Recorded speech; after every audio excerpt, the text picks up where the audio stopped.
అందరికీ నమస్కారం. మంచి భార్య దొరకాలంటే ఏం చేయాలి? ఒక ప్రశ్న. ఈ మధ్య నిజంగానే మంచి భార్యలు దొరకటం కష్టమైపోతుంది. మంచి భర్తలు దొరకటం కష్టమని ఒకప్పుడు అనుకున్నారు. ఎప్పుడు కూడా మనకు తెలుసు కదా, బండి చక్రాల్లాగా ఈ కష్ట సుఖాలు, సుఖానంతరం కష్టం, కష్టానంతరం సుఖం అని ఇప్పుడు మారిపోయి నిజంగానే మంచి భార్యలు దొరకటం కష్టమైపోయిన రోజులు నిజంగానే వచ్చినాయి. ఇది ఏ విధంగా నేను చెప్తున్నానంటే, కోర్టులకు వెళ్తే కేసుల విషయంలో మీకు అర్థమైపోతుంది. ఇక్కడ మంచి భార్య రావాలంటే దేవీ సప్తశతిలో ఒక స్తోత్రం ఉంది. దాంట్లో ఒక శ్లోకం చెప్పారు. ఈ శ్లోకం కింద వేస్తారు చూడండి. పత్నీం మనోరమాం దేహి మనోవృత్తానుసారిణీం. అంటే పత్ని మనోరమ, నాకు చక్కగా మనసుకి అందమైనటువంటి భార్యని, ఎవరి మనసుకు వాళ్ళకే బాగుండాలి ఆ భార్య, వేరే ఇతరులు కాదు. ఈ మధ్య పెళ్లి చూపుల్లో ఏం చేస్తున్నారు, అందరికీ చూపించి నీకు నచ్చిందా అని అడుగుతున్నారు. నచ్చాల్సింది ఇతరులు కాదు, ఒకరికొకరు, అది మర్చిపోతున్నారు. కనుక పత్ని మనోరమాం దేహి మనోవృత్తానుసారిణి. నా మనస్సు పట్టి ఆమె నడిచేటటువంటి సహచరిణి నాకు కావాలి. నా మనస్సును పట్టి నన్ను అనుసరించేటటువంటి సహచరిణి నాకు కావాలి. తారిణీం దుర్గ సంసార సాగర కులోద్భవాం. ఇక్కడ ఏమనంటున్నావు? తారిణీం, నన్ను తరింప చెయ్యాలి ఆవిడ. దుర్గ సంసార సాగర కులోద్భవం. దుర్గ సంసార సాగరస్య అంటున్నాం కదా, ఇక్కడ దుర్గమమైన ఈ సంసార సాగరాన్ని దాటించటానికి, నా కులాన్ని ఉద్ధరించటానికి నాకు అటువంటి భార్య కావాలి అని పురుషుడు ప్రార్థన చేయటం అన్నమాట. కనుక నిజంగానే వివాహయోగ్యమైనటువంటి పురుషులు ఎవరైనా ఉంటే చక్కనిసరిగా చక్కగా అమ్మవారి దగ్గర రోజు ఒక్క క్షణం ఎంతసేపు పడుతుంది? ఓ చిన్న శ్లోకం అంతే కదా. పత్నీం మనోరమాం దేహి మనోవృత్తానుసారిణీం తారిణీం దుర్గ సంసార సాగరస్య కులోద్భవాం. 2 లైన్లు చెప్పుకోవటానికి 1/2 నిమిషం కూడా పట్టదు.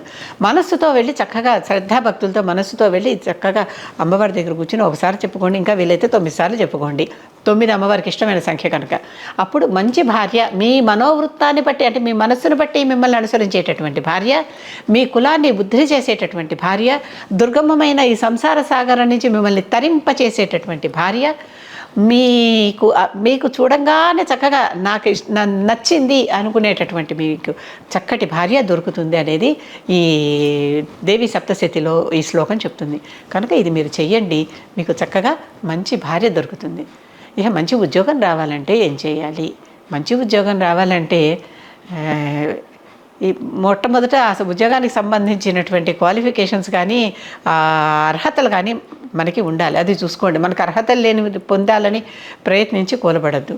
కనుక అర్హతలు ఉన్నవేవో చూసుకోండి.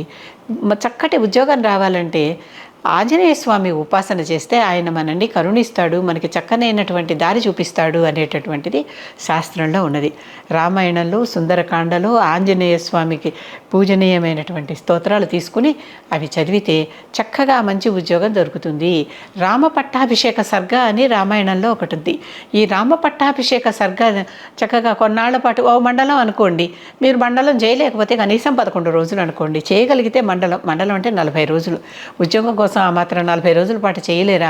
రామ పట్టాభిషేక సర్గని తీసుకుని అది చదివితే, పక్కనే ఆంజనేయుని కూడా ఉపాసిస్తే ఈ తప్పనిసరిగా చక్కటి ఉద్యోగం వస్తుంది అనేది మన శాస్త్రం మనకి చెప్తుంది. రామాయణం గొప్ప కావ్యం, వాల్మీకి రాశాడు, ఆది కావ్యం, ఆది కవి ఆయన వాల్మీకి. అటువంటి గొప్ప రామాయణంలో ఉన్నటువంటి ప్రతి అక్షరము మంత్రమే.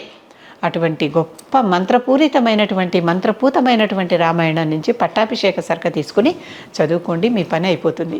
కనుక దేవీ సప్తశతిలో నుంచి మంచి భార్య కావాలంటే అటువంటి తీసుకోండి, మంచి ఉద్యోగం కావాలంటే రామాయణం నుంచి పట్టాభిషేక సర్గ తీసుకోండి. ఇవి 2 పారాయణం చేయండి. ఇవి రెండింటిని చక్కగా భక్తిగా, శ్రద్ధగా, విశ్వాసంతో నమ్మి కొలవండి. దేవతని నమ్మి కొలిస్తే ఆవిడ మిమ్మల్ని అక్కడిని, ఆ తారిణి ఆవిడ మిమ్మల్ని రక్షించి తరింపచేస్తుంది. ఇది నమ్మండి, ఇవి చేయండి. మీకు కావలసినటువంటి చక్కటి ఉద్యోగం వస్తుంది, మీ అర్హతలకు సరిపోయిన ఉద్యోగం వస్తుంది.